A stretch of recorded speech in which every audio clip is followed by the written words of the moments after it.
Welcome to మన TV. Anantapuram పట్టణంలోని NGO home దగ్గర వైఎస్ఆర్సీపీ ఐటీవీ ఆధ్వర్యంలో నిర్వహించిన సమావేశంలో జిల్లా అధ్యక్షుడు వై రాజశేఖర రెడ్డి మాట్లాడుతూ మునుపెన్నడూ లేని అభివృద్ధి అనంతపురం జిల్లా వ్యాప్తంగా పట్టణంలో జరిగిందన్నారు. 311 కోట్లతో అర్బన్ లింక్ రోడ్లు, మరో 300 కోట్లతో ప్రభుత్వ ఆసుపత్రి విస్తరణ చేశారు. రాష్ట్ర వ్యాప్తంగా 15,500 సచివాలయాలు, 10,500 విలేజ్ క్లినిక్లు, 10,350 అర్బన్ హెల్త్ సెంటర్లు, 550 అర్బన్ హెల్త్ సెంటర్లు, 200 పడకల కొత్త ఆసుపత్రులు నిర్మించారన్నారు. ఆరోగ్యశ్రీని 5 లక్షల నుంచి ఏకంగా 25 లక్షలకు పెంచి 100 కొత్త రోగాలను చేర్చి పేద సామాన్య ప్రజల ఆరోగ్యాన్ని కాపాడుతున్నారన్నారు. 17,000 కోట్లతో నాడు నేలలో భాగంగా పాఠశాల, కళాశాలలు అభివృద్ధి చేశారన్నారు. ఈ కార్యక్రమంలో వైఎస్ఆర్సీపీ విద్యార్థి విభాగం జిల్లా అధ్యక్షుడు సుధీర్ రెడ్డి, రాష్ట్ర కార్యదర్శి చంద్రశేఖర్ యాదవ్, నాయకులు నితిన్ రెడ్డి, నేహమ్య, పెద్దన్న తదితరులు పాల్గొన్నారు.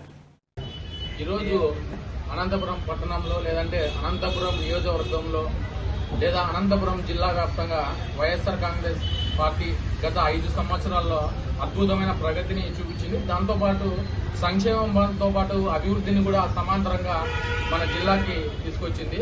విద్యా విప్లవాలు సృష్టించడంతో పాటు వైద్య రంగంలో అత్యున్నతమైన ప్రమాణాలని మన ముఖ్యమంత్రి జగన్మోహన్ రెడ్డి గారు నెలకొల్పారు. దాంతో భాగంగా అనంతపురం జిల్లాలో దాదాపు 2,000 కోట్లతో అభివృద్ధి, 2,500 కోట్లతో సంక్షేమాన్ని అనంతపురం నగర వ్యాప్తంగా చేశారు. ఎక్కడ ఎన్నడూ లేని విధంగా రోడ్లని, లేదంటే ఫ్లైఓవర్లని, లేదంటే అనంతపురం పట్టణ వ్యాప్తంగా ఉన్నటువంటి పార్కుల దగ్గర నుంచి మొత్తం సుందరీకరణ తీసుకున్నా కూడా ఏ వార్డుకు పోయినా కూడా అభివృద్ధి అనేది స్పష్టంగా మన కళ్ళకు కట్టినట్లుగా కనబడతా ఉంది.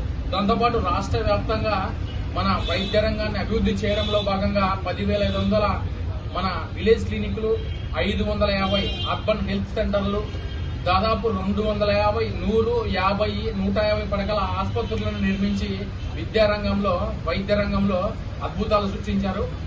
వీటన్నింటినీ పక్కన పెడితే మన ఆరోగ్యశ్రీ పథకాన్ని దాదాపు 5 లక్షల నుంచి 25 లక్షలకి రోజు పెంచారు. పక్క రాష్ట్రమైనటువంటి తెలంగాణ ప్రాంతంలో వాళ్ళు ఎన్నికల మేనిఫెస్టోలో ఎన్నికల హామీగా 5 లక్షల నుంచి 10 లక్షలకి ఆరోగ్యశ్రీ పెంచుతామని చెప్పి కాంగ్రెస్ ప్రభుత్వం చెప్పుకొని అదేదో గొప్పగా వాళ్ళు చెప్తా ఉన్నారు. మేము ఏ హామీ ఇవ్వకున్నా కూడా, మన ఎన్నికల మేనిఫెస్టో లేకున్నా కూడా మన పేద ప్రజల అభ్యున్నతి దృష్టిలో పెట్టుకుని మధ్యలో వచ్చినటువంటి కరోనా దెబ్బకు ప్రజల ఆరోగ్యం మెరుగుపరచాలనే ఉద్దేశంతో మన ముఖ్యమంత్రి జగన్మోహన్ రెడ్డి గారు 25 లక్షల వరకు మన ఆరోగ్యశ్రీని పెంచారు. దాంతోపాటు కొన్ని 100 కొత్త రోగాల్ని ఆరోగ్యశ్రీలో తీసుకొచ్చి పేదల లేదంటే సామాన్యుల ప్రజల వైద్యము లేదంటే వాళ్ళ ఆరోగ్యము ప్రథమ ప్రాధాన్యత ఇస్తూ రాష్ట్ర వ్యాప్తంగా ఇన్ని చేస్తున్నటువంటి మన ముఖ్యమంత్రి జగన్మోహన్ రెడ్డి గారికి మరొక్కసారి మనం ఓటేసి లేదంటే మన ప్రజలందరూ ఓటేయాల్సిందిగా ఈ సందర్భంగా మేమందరం కోరుకుంటా ఉన్నాం.